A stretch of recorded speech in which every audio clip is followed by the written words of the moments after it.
नमस्कार दोस्तों। Israel conflict से रिलेटेड हर रोज एक नई खबर सामने आ रही है और यहां पर जो लेटेस्ट खबर आई है आप ये देख सकते हो, लेबनान की तरफ से रॉकेट्स फायर किए गए हैं इजराइल की तरफ। यहां पर आप देख पाएंगे द हिंदू का आर्टिकल है 3 rockets fired from southern Lebanon towards Israel, और यहां पर भी आप अरब न्यूज का आर्टिकल देख सकते हो। तो बेसिकली यहां पर अब क्या है कि जो मिडिल ईस्ट में जो कॉम्प्लिकेशंस है आप उसको जितना ज्यादा उसके बारे में स्टडी करेंगे वो एक तरह से और ज्यादा कॉम्प्लिकेट होता जाएगा, क्योंकि बहुत सारे ग्रुप्स हैं, बहुत सारे फैक्शंस हैं जिसको लेकर हमें समझना जरूरी हो गया है। तो यहां पर अब लेबनान का क्या रोल है, क्योंकि आप समझो लेबनान जब मैं कहता हूं तो इसका मतलब यह नहीं है कि लेबनान की सरकार की तरफ से यह फायर किया गया है। वहां पर भी आपने देखा होगा एक ऑर्गेनाइजेशन है जिसका नाम है हिजबुल्लाह। तो क्या यह हिजबुल्लाह की तरफ से फायर किया गया होगा? इसमें बहुत सारी चीजें हैं, मैं आपको इसके बारे में डिटेल से बताने वाला हूं कि इजराइल और हिजबुल्लाह को लेकर यहां पर अभी तक क्या हुआ है जब से इसका फॉर्मेशन हुआ है। ठीक है, तो काफी कुछ अगेन आज आपको इस वीडियो में जानने को मिलेगा। चलिए आगे बढ़ते हैं। मैं हूं अंकित अग्रवाल और अपडेट के लिए आप मुझे फॉलो कर सकते हैं इंस्टाग्राम, फेसबुक और ट्विटर पर। मेरे लेक्चर की हर पीडीएफ आपको फेसबुक पर तो मिलेगी,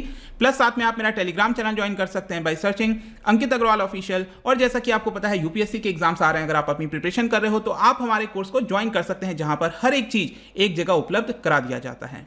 तो यहां पर एग्जैक्टली हुआ क्या है, पहले हम इन सारे मुद्दों को समझ लेते हैं, उसके बाद हम हिजबुल्लाह और जो इजराइल के बीच में चल रहा है उसको हम समझेंगे। तो यहां पर एक खबर आई, कल थर्सडे की ही बात है, 3 रॉकेट्स फायर किए गए सदर्न लेबनान से। ठीक है, सदर्न लेबनान जब मैं कहता हूं तो यहां पर आप मैप देख पाओगे, ये आपका इजराइल, और इजराइल की ज्यादातर जो देश हैं वो कैपिटल एक तरह से तेल अवीव मानते हैं, लेकिन इजराइल कहता है ये जेरूसलम है। यूएस ने भी इसको मान लिया था। और उसके नदन साइड में आप ऊपर के साइड देखो, ये वाला है आपका लेबनान, और लेबनान की कैपिटल है बेरत। और बेरत आपने आई एम श्योर सुना होगा, पिछले साल न्यूज में था, बहुत बड़ा एक एक्सप्लोजन हुआ था, राइट। तो यहां पर जो सदर्न लेबनान है वहां से रॉकेट फायर किया गया है, ऐसा थर्सडे को यहां पर बताया गया। और इसकी वजह से डर क्या है कि एक क्या तीसरा फ्रंट खुल सकता है क्या, क्योंकि ऑलरेडी आपको पता है यहां पर जो हमास है ये गाजा पट्टी से ऑलरेडी इनके और इजराइल के बीच में फाइट चल रही है। तो क्या एक तीसरा फ्रंट यहां पर खुल जाएगा, इसको लेकर डर चल रहा था। और आप यहां पर ट्वीट भी देख सकते हो, इजराइल डिफेंस फोर्सेस के द्वारा आया था, a short while ago 3 rockets were fired from Lebanon into the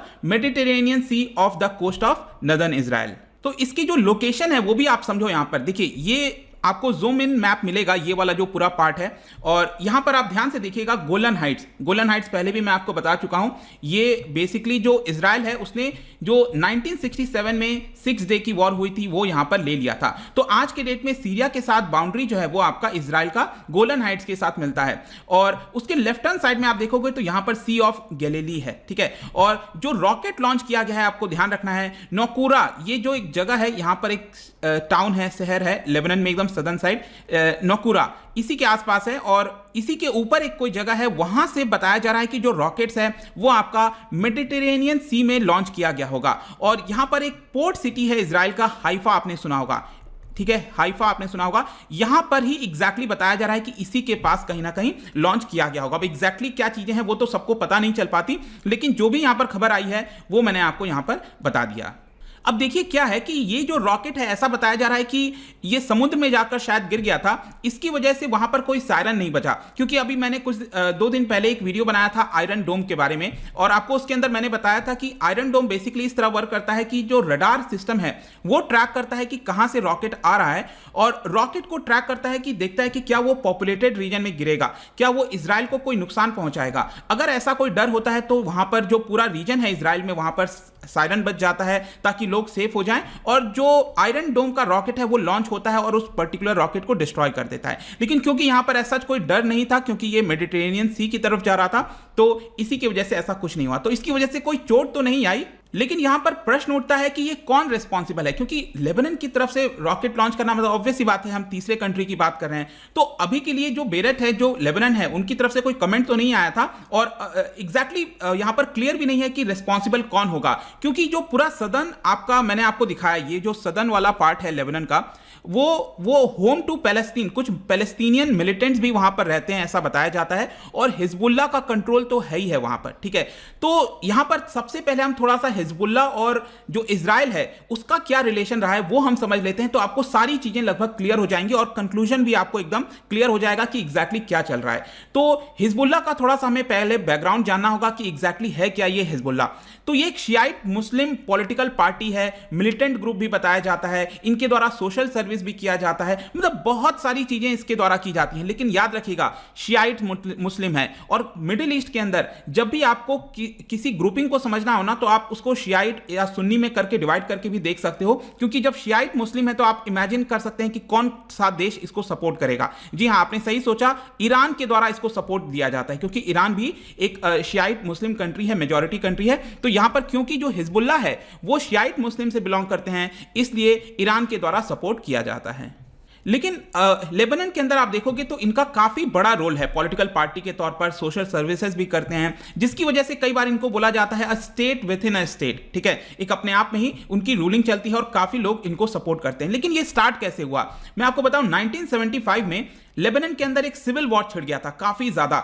जो शियाइट मुस्लिम है उनके अंदर बहुत सारा डिसकंटेंट आ गया था। एक मेन कारण बताया जा रहा था कि पैलेस्टीनियंस का प्रेजेंस बढ़ता जा रहा था लेबनान के अंदर, इसकी वजह से यहां पर जो शियाइट मुस्लिम है वो खुश नहीं थे। अब इसको भी आपको थोड़ा समझना पड़ेगा कि खुश क्यों नहीं थे, क्यों सिविल वॉर स्टार्ट हो गया 1975 में। देखिए 1943 में एक एग्रीमेंट हुआ था लेबनान में, और इस पर्टिकुलर एग्रीमेंट के तहत जो पॉलिटिकल पावर है कि लेबनान को रूल कौन करेगा, इसको डिवाइड कर दिया गया था। बहुत ही सिंपल है, देखिए वहां पर यह डिसाइड किया गया कि जो प्रेसिडेंट प्राइम मिनिस्टर होगा लेबनान का, जो सबसे पावरफुल होगा एक तरह से, वो सुन्नी मुस्लिम होगा। ठीक है, सुन्नी मुस्लिम मेजॉरिटी है तो ठीक है, सुन्नी मुस्लिम होगा आपका। उसके अलावा जो प्रेसिडेंट है वो आपका मेरोनाइट क्रिश्चियन होगा, तो एक क्रिश्चियन से बिलोंग करेगा जो प्रेसिडेंट होगा, और जो पार्लियामेंट का स्पीकर होगा वो आपका शियाइट मुस्लिम होने वाला है। तो इस तरह से 1943 के अकॉर्डिंगली इसको डिवाइड कर दिया गया था। लेकिन ये जो बैलेंस ऑफ पावर है ये बहुत ही डेलिकेट है, इतना आसान नहीं होता इस चीज को बहुत लंबे समय तक चलाना। तो यहां पर इसी की वजह से धीरे धीरे जो डिसकंटेंट है शियाइट मुस्लिम्स के अंदर वो एक तरह से बढ़ने लग गया था। यहां पर जो सुन्नी मुस्लिम की पॉपुलेशन है वो ग्रो हो रही थी, और ये शियाइट मुस्लिम को पसंद नहीं आया। सुन्नी मुस्लिम की क्यों ग्रो हो रही थी, एक बहुत बड़ा कारण था कि पैलेस्टीनियन रेफ्यूजीज यहां पर आ रहे थे। क्योंकि आप समझिए पैलेस्टीनियन रेफ्यूजीज क्या है कि अब इजराइल जो है वो आपका इधर अटैक कर रहा था पैलेस्टीन के ऊपर, तो पैलेस्टीनियन जो मुस्लिम्स हैं वो आपका इधर की तरफ आ रहे थे रेफ्यूजी लेने के लिए।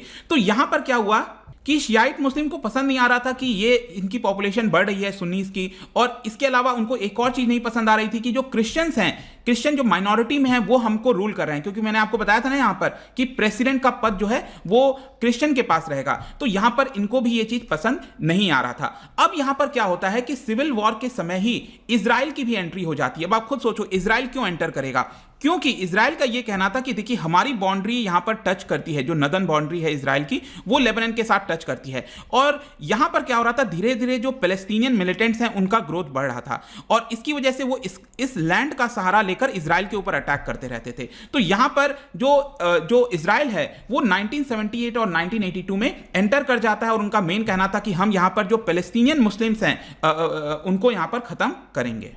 लेकिन इसकी वजह से अब क्या होता है कि इजराइल और जो हिजबुल्लाह है उनके बीच में फाइटिंग स्टार्ट हो जाती है, क्योंकि यहां पर हिजबुल्लाह का कंट्रोल रहता है। क्योंकि मैंने आपको बताया था 1975 में हिजबुल्लाह का जन्म हो गया था because of this civil war, और उनको पसंद नहीं आ रहा था। और इजराइल जब यहां पर एंटर करता है, क्योंकि इजराइल एक तरह से कंट्रोल करने लग जाता है, धीरे धीरे करते अपना प्रेजेंस बढ़ाकर इजराइल जो है सदर्न लेबनान को कंट्रोल करता है, जो कि हिजबुल्लाह को पसंद नहीं आता, और हिजबुल्लाह यहां पर परेशान हो जाता है। तो आज के डेट में अगर आप देखोगे तो जो हिजबुल्लाह का सबसे मेन एनिमी है वो आपका इजराइल बन गया है।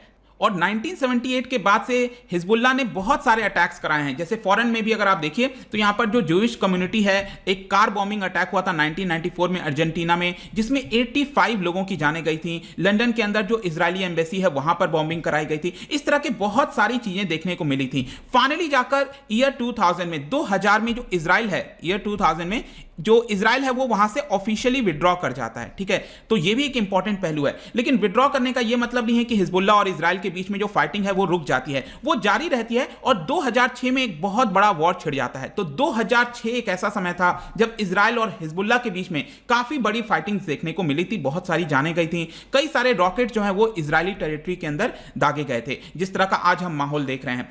लेकिन उसके बाद से कुछ ना कुछ आप कह सकते हो कि सीज फायर बन गया था। कोई बहुत ज्यादा, हाँ कहीं कहीं देखने को मिलता है, सीरिया वगैरह के अंदर आपको देखने को मिलेगा, लेकिन 15 साल तक, मतलब ये तो 2006 के बाद से अभी आप देखोगे 15 साल तक थोड़ा बहुत पीसफुल रहा है, बहुत ज्यादा यहां पर फाइटिंग देखने को नहीं मिली है। लेकिन हिजबुल्लाह ने क्लियरली कमिटमेंट भी किया था, 2009 का उसका मैनिफेस्टो है, आज भी इसको याद किया जाता है कि वो इजरायली स्टेट को खत्म कर देगा। और इसीलिए मैं कह रहा हूं कि आज के डेट में जो हिजबुल्लाह का सबसे बड़ा एनिमी है, सबसे बड़ा एनिमी वो इजराइल को मानता है अपना। तो आई होप कि अब इजराइल और हिजबुल्लाह का जो कनेक्शन है वो आपको समझ में आ गया होगा। लेकिन इसका मतलब एक और चीज निकला कि हिजबुल्लाह का कोई बहुत अच्छा कनेक्शन नहीं है पैलेस्तीन के साथ। हाँ, एनिमी इज अ फ्रेंड तो हम बोलते हैं, तो इसी तरह से आप कह सकते हो कहीं ना कहीं जो हिजबुल्लाह है वो कुछ हद तक सपोर्ट कर सकता है पैलेस्टीनियन जो मिलिटेंट्स वहां पर रह रहे हैं, रेफ्यूजीज वहां पर रह रहे हैं। लेकिन कंक्लूजन में अब क्या निकलता है कि कल जो ये 3 रॉकेट्स लॉन्च किए गए थे, जो सोर्सेज बता रहे हैं उनका कहना है कि यहां पर जो हिजबुल्लाह का है वो रोल नहीं होगा, हिजबुल्लाह ने इसको लॉन्च नहीं किया होगा। मोस्ट प्रोबेबली यहां पर हो सकता है कि जो पैलेस्टीनियंस वहां पर रहते हैं, अब उनको ऑब्वियस सी बात है पसंद नहीं आएगा कि उनके लोगों को मारा जा रहा है गाजा पट्टी में या फिर जेरूसलम में जो भी कुछ हुआ था।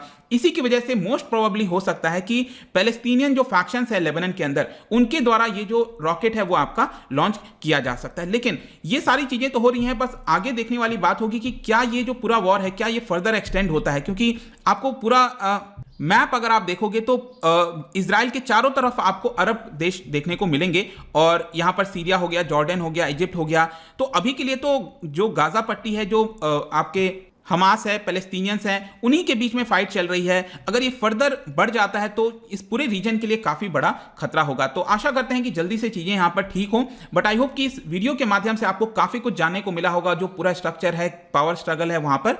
और जाने से पहले मैं आपके लिए एक इंटरेस्टिंग क्वेश्चन लेकर आया हूं।